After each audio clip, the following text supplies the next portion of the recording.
आज हिमाचल प्रदेश में corona virus की स्थिति थोड़ा बेहतर है। कल 2 पेशेंट्स डिस्चार्ज हुए हैं।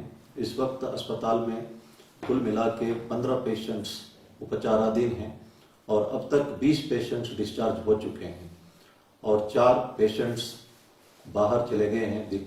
मेदांता हॉस्पिटल सिर्फ एक का डेथ हुआ है। अब ज़्यादा लोग डिस्चार्ज हुए हैं और कम लोग अस्पताल में हैं। इस कारण से हमारा कर्व फ्लैटन हुआ है। ये एक संतोषजनक स्थिति है।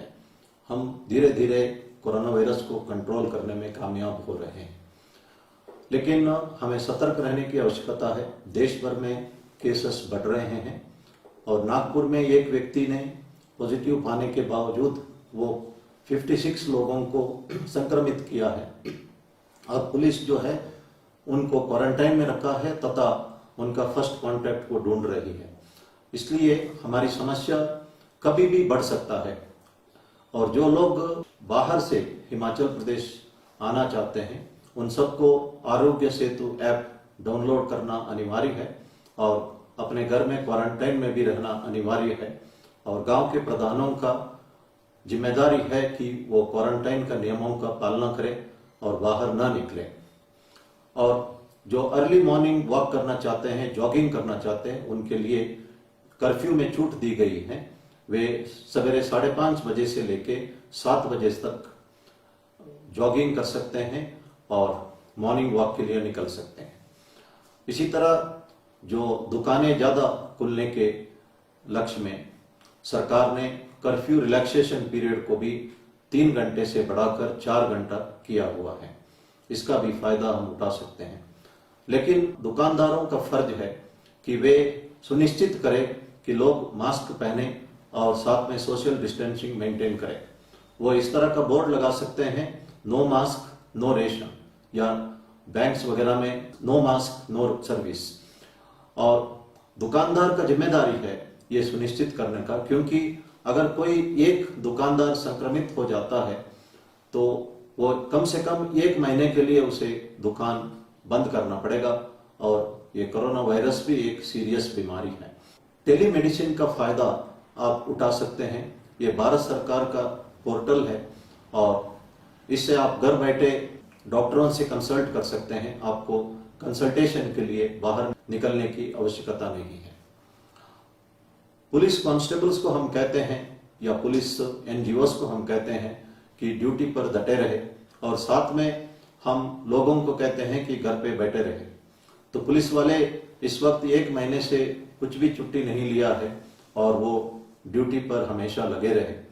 और आज 82 बटालियन के लेडी कांस्टेबल्स जो वेरियस पोस्टर्स तैयार करके लोगों को जागरूक कर रहे हैं। एनसीसी और कुछ एनजीओस पुलिस के लिए काफी मदद के लिए आगे आए हैं। मैं इनको तहे दिल से धन्यवाद करना चाहता हूं।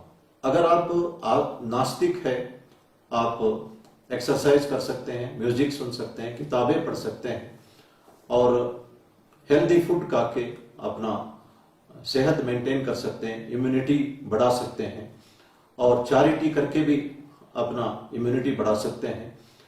चैरिटी करने से एक पॉजिटिव फीलिंग होता है। मैंने कल भी ये बात कही थी। अगर कोई आस्तिक है, भगवान पर विश्वास करते हैं, इन तमाम चीज करने के उपरांत भगवान के ऊपर पूर्ण भरोसा रख सकते हैं। भगवान का भरोसा जो है ये एक पेन किलर का काम हमें कर सकता है। मैंने कल कहा था, pain is inevitable, suffering is optional.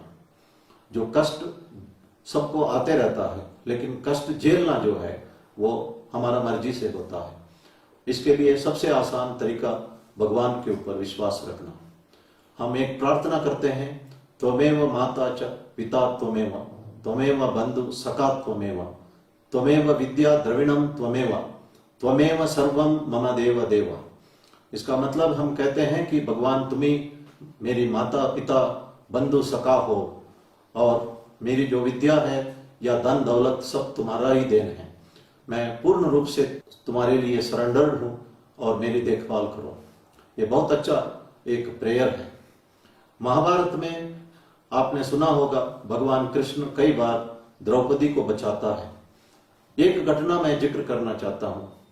जब भीष्म ने एक प्रतिज्ञा ली थी कि कल सूर्यास्त के पहले मैं अर्जुन का वध करूंगा।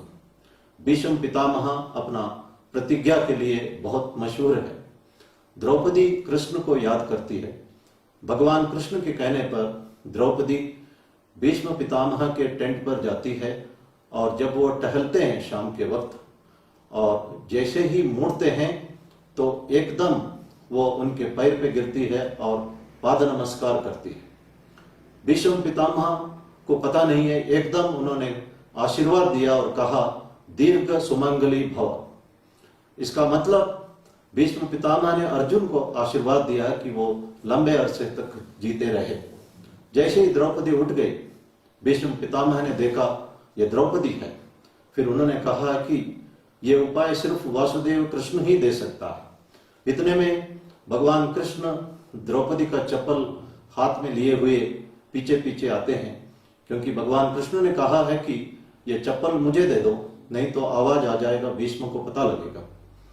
और कृष्ण को देख के भीष्म पितामह कहते हैं कि हे वासुदेव कृष्ण, मैंने कभी नहीं सोचा था कि एक भक्त के लिए आप भक्त का चप्पल उठाने के लिए भी तैयार हो जाते हैं। उन्होंने ये भी कहा कि जब सच्चिदानंद ब्रह्मन वासुदेव कृष्ण किसी को रक्षा करता है, भीष्म पितामह क्या, दुनिया का कोई ताकत उसका कुछ नहीं बिगाड़ सकता है। इसलिए भगवान कृष्ण भगवत गीता में कहते हैं अनन्यश्चिन्तयन्तो माय जनाव पर्युपासिते तेषां नित्याभियुक्तानां योगक्षेमं वहाम्यहम्। आप सारी चिंता मेरे ऊपर छोड़ दो, मैं सब कुछ जानता हूं और मैं आपको पूर्ण रूप से रक्षा करूंगा और आपका देखभाल करूंगा। ये भगवान ने स्वयं ये बातें कही है।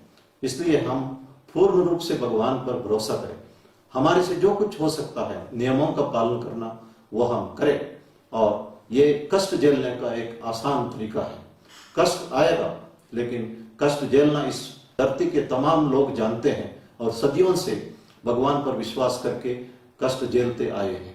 इसलिए मैं पुनः कहता हूं कि pain is inevitable, suffering is optional. धन्यवाद। जय हिंद।